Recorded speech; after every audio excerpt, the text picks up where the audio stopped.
SIR প্রক্রিয়ায় তথ্যগত অসঙ্গতি দেখিয়ে ডাক পেয়েছেন একাধিক পীরজাদা। তার মধ্যে তালিকায় যেমন রয়েছেন ভাঙড়ের বিধায়ক নওশাদ সিদ্দিকী, তার পাশাপাশি তহা সিদ্দিকী, আব্বাস সিদ্দিকী সহ একাধিক যারা পীরজাদা তাদেরকেও কিন্তু ডাকা হয়েছে। এবং সেই কারণেই দেখা যাচ্ছে আজকে ফুরফুরা গ্রামবাসীদের পক্ষ থেকে একটি প্রতিবাদ মিছিলের আয়োজন করা হয়েছে, যেটা মূলত উজলপুকুর থেকে শুরু হয়ে এই মুহূর্তে তালতলা হাট এলাকায় এসে পৌঁছেছে।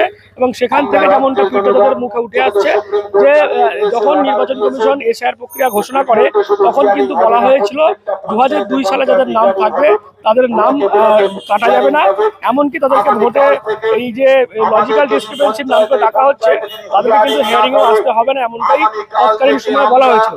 কিন্তু দেখা যাচ্ছে যে আস্তে আস্তে ইলেকশন কমিশন যে ঘোষণা করেছিলেন সেই জায়গা থেকে সরে গিয়ে যাদের 2002 সালের নাম রয়েছে তাদেরকেও কিন্তু ডাকা হচ্ছে। সেই কারণেই নাগরিক হয়রানের প্রতিবাদে দেখতে পাচ্ছি তারা প্রতিবাদ মিছিল করছেন এবং একেবারে তালতলা হাট এলাকাতেই তারা একটি পথসভার মতো করে সেখান থেকে যে বক্তব্য তারা বললেন, হিয়ারিং এর অনেক নোটিশ পীরজাদারা পেয়েছেন, প্রতিবাদে তারা যে বিডিও অফিসে গিয়ে যে তাদের যে প্রমাণপত্রগুলো দেখানো সেটাও তারা করতে রাজি নন।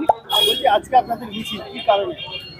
ইলেকশন কমিশন সংবিধান বিরোধী কার্যকলাপ করছে, তার বিরুদ্ধে আজকে ফুরফুরা শরীফের সমস্ত গ্রামবাসী আমরা রাস্তায় নেমেছি, মিছিল করেছি। কারণ ইলেকশন কমিশন একের পর এক আমার রাজ্যের প্রত্যেকটা জনগণকে তারা হিয়ারিং এর নামে, এসআইআর হিয়ারিং এর নামে তারা লাঞ্ছিত, বঞ্চিত করছে, অপমানিত করছে। তার বিরুদ্ধে আজকে আমরা রাস্তায় নেমেছি। কারণ আমরা দেখছি যার 4টে সন্তান তাকে বলা হচ্ছে 6টা সন্তান। আজকে আমার দেশে কোন সংবিধানে লেখা আছে যে একটা পিতা 4টে, 5টা, 6টা, 7টা করে সন্তান নিতে পারবে না? তাহলে এটা যদি অন্যায় হয়ে থাকে তাহলে আমার দেশের স্বরাষ্ট্রমন্ত্রী তারাও তো 6 ভাই বোন, এই 7 ভাই বোন। আমার দেশের প্রধানমন্ত্রী তিনারাও তো 6 ভাই বোন। আমার রাজ্যের মুখ্যমন্ত্রী তিনারাও তো 7 ভাই বোন। ওই আমার রাজ্যের মুখ্যমন্ত্রীকে হিয়ারিং এর নোটিশ দেওয়া হলো না, আমার দেশের প্রধানমন্ত্রীকে হিয়ারিং এর নোটিশ দেওয়া হলো না, আমার দেশের যিনি স্বরাষ্ট্রমন্ত্রী তাকেও তো হিয়ারিং এর নোটিশ দেওয়া হলো না যে আপনারা কেন 7 জন ভাই বোন, কেন 6 জন ভাই বোন, কি কারণে আপনাদের এত সন্তান হলো, আপনারা হিয়ারিং এ আসুন, প্রমাণটা দেন। আমাদের সন্দেহ হচ্ছে আপনারা এক বাপের সন্তান না বলে। ইন্টারেস্ট মানে তালিকা ঝোলানোর কথা বলা হচ্ছে, অ্যাডমিট কার্ড যেটা নিচ্ছিল না কমিশন সেটা নিতে হবে কথা বলা। দেখেন ইলেকশন কমিশন, আমি তো বলবো এর কোনো তালের ঠিক নাই। আমার মনে হয় গেঁজাখোর ইলেকশন কমিশন। আমি মনে করছি গেঁজাখোর না হলে এইরকম বারংবার সকালে এক কথা, দুপুরে এক কথা, সন্ধ্যায় আর এক কথা বলতে পারে না। ইলেকশন কমিশন সর্বপ্রথম বলেছিল কি তাদের 2002-এ নাম আছে, যার মায়ের নাম, বাপের নাম, দাদুর নাম, দাদির নাম আছে, তাদের কোনো সমস্যা নেই, তাদের ছেলেদের আর কোনো কিচ্ছু কাগজপত্র লাগবে না। তারপরে দেখছি এখন নতুন করে আবার বলছে সকলের নামে হিয়ারিং এর নোটিশ পাঠাও। যার 2002-এ নাম আছে তাদেরকেও হিয়ারিং এর নোটিশ পাঠাচ্ছে। তারপরেও বলছে এই কাগজ চলবে না, ওই ডকুমেন্ট চলবে না, অ্যাডমিট চলবে না। আজকে তারা চলবেটা কি আমি জানতে চাই ইলেকশন কমিশনের কাছে।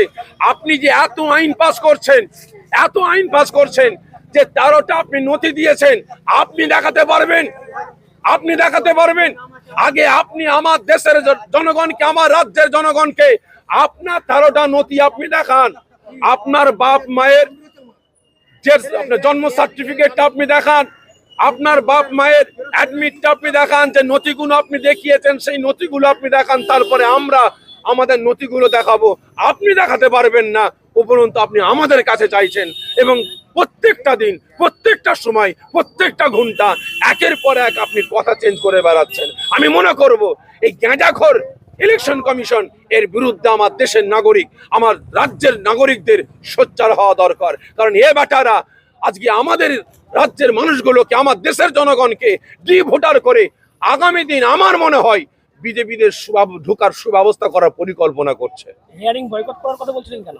আমি হিয়ারিং বয়কট করার কথা বলছি এজন্যই, গতকাল সুপ্রিম কোর্ট অর্ডার দিয়েছে যে প্রত্যেকটা বুথে হিয়ারিং করতে হবে। টোটাল কতজনের নাম বাদ পড়েছে সেই নামগুলো প্রত্যেকটা পঞ্চায়েতে পঞ্চায়েতে ঝুলাতে হবে।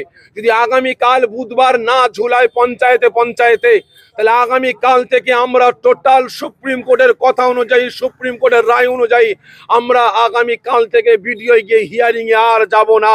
আমরা পঞ্চায়েতে গিয়ে আগামীকাল থেকে ভিড় জমাবো, আমাদের হিয়ারিংটা যেন পঞ্চায়েতে পঞ্চায়েতে হয়।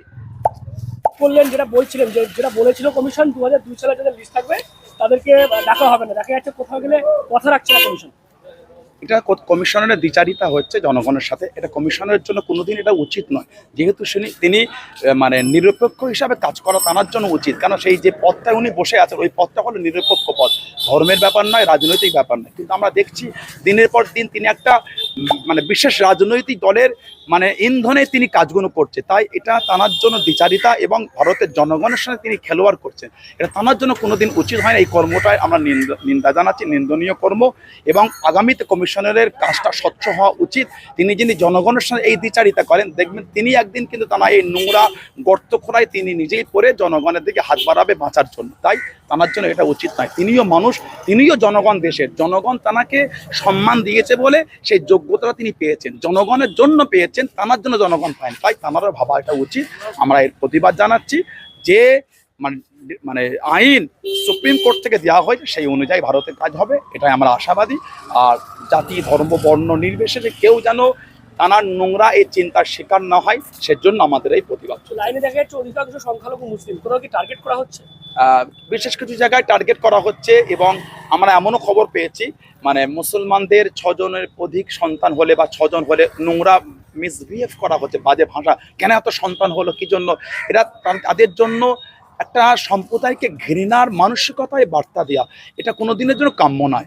আমরা জানি ভারতবর্ষে যিনি প্রধানমন্ত্রী তানারা 6 ভাই বোন, তাহলে তানাকে কি শব্দ চয়ন করবেন সেই ব্যক্তিরা, বেলো বা যারা বসে আছে সেই পদে? এটা তাদের উচিত নয়। এবং অনেক হিন্দু ভাইদের বাড়িতে 6 জন 8 জন, এবং আগেকারের মানুষজন তারা একটু বেশি সন্তানই নিতেন। বর্তমান হিন্দু মুসলিম সমস্ত সম্প্রদায়ের মধ্যে 2 3টে মানে সন্তানেই মানুষ সীমাবদ্ধ থেকে যায়। বাট আগেকার আমরা দেখেছি 5 জন 7 জন 10 জন, এবং বড় বড় মানে বিভিন্ন ধর্মের মনীষীরা তানারাও 8-10 ভাই, এমনও নজির আছে। তাই সেই হিসাবে এই শব্দ চয়নগুলো মানে হীন নোংরা মানসিকতার পরিচয় হচ্ছে। সাথে সাথে একটা সময় বলা হয়েছিল হিন্দুদের কোনো ভয় নাই, কিন্তু আমরা এটাও খবর পাচ্ছি হিন্দু ভাইদের করো তাদের করে হেয়ারিংয়ে ডাকা হচ্ছে এবং কাগজ নিয়ে সাবমিট করতে বলা হচ্ছে, এবং কিছু কিছু জায়গায় হ্যারাসমেন্টও করা হচ্ছে। তাই এই জনগণকে, ভারতের জনগণকে ভারতবর্ষে হ্যারাসমেন্ট করা হবে, এটা কোনোদিন ভারতবাসী মানতে পারে না, আর মানাটা উচিত না। ভিন্ন দেশ হয় সেটা ভিন্ন জিনিস। আমার দেশে আমি আমার নাগরিকত্ব প্রমাণের জন্য হ্যারাসমেন্ট হব, এটা সত্যি আমাদের জন্য খুব চিন্তার বিষয়। তাই এই নোংরা চিন্তাকে ধিক্কার জানাচ্ছি যারা আমাদের করে এইভাবে হ্যারাসমেন্ট করতে চাইছে। ইনশাল্লাহ অবশ্যই যেভাবে ভারতবাসী জাতি ধর্ম বর্ণ নির্বিশেষে সমস্ত সম্প্রদায় কাঁধে কাঁধ মিলিয়ে পথে নেমেছেন, অবশ্যই এই নোংরা চিন্তা, নোংরা মানসিকতা, নোংরা আইন অবশ্যই বিরোধিতা হবে, সত্যের জয় হবে, ভারতবাসী জয় হবে, এই আশা। সেটাও তারা কিন্তু বলছে। সব মিলিয়ে দেখা যাচ্ছে এসআইআর এর এই তথ্যগত যে অসঙ্গতি, সেই কারণ দেখিয়ে নাগরিক যে হয়রানি চলছে, সেখানে দিকে দিকে যেমন বিক্ষোভ চলছে, এবার কিন্তু বিক্ষোভের আঁচ একেবারে ফুরফুরা শরীফে গ্রামবাসীদের উদ্যোগে এই যে প্রতিবাদ মিছিল হলো, সেখানে কিন্তু একাধিক পীরজাদা ছিলেন। সাফিরে সিদ্দিকী, সানাউল্লাহ সিদ্দিকী সহ দেখা যাচ্ছে শাহবাজ সিদ্দিকীরা ছিলেন, এবং তারা প্রত্যেকেই প্রতিবাদ জানালেন এই হয়রানির বিরুদ্ধে। তার পাশাপাশি তারা বললেন আগামীতে তারা যে নোটিশ পেয়েছেন সেই পরিপ্রেক্ষিতে তারা নাও যেতে পারেন এই যে প্রতিবাদ চলছে সেখানে, এমনটাই তারা কিন্তু বলছে। তো আপনারা কি বলবেন পীরজাদাদের যে প্রতিবাদ, সেখানে আপনারা কি বলবেন অবশ্যই কমেন্ট বক্সে। এরকম আরো খবর পেতে নজর রাখুন ডিএনএন বাংলা। ডিএনএন বাংলা সবার মনে, সবার ফোনে।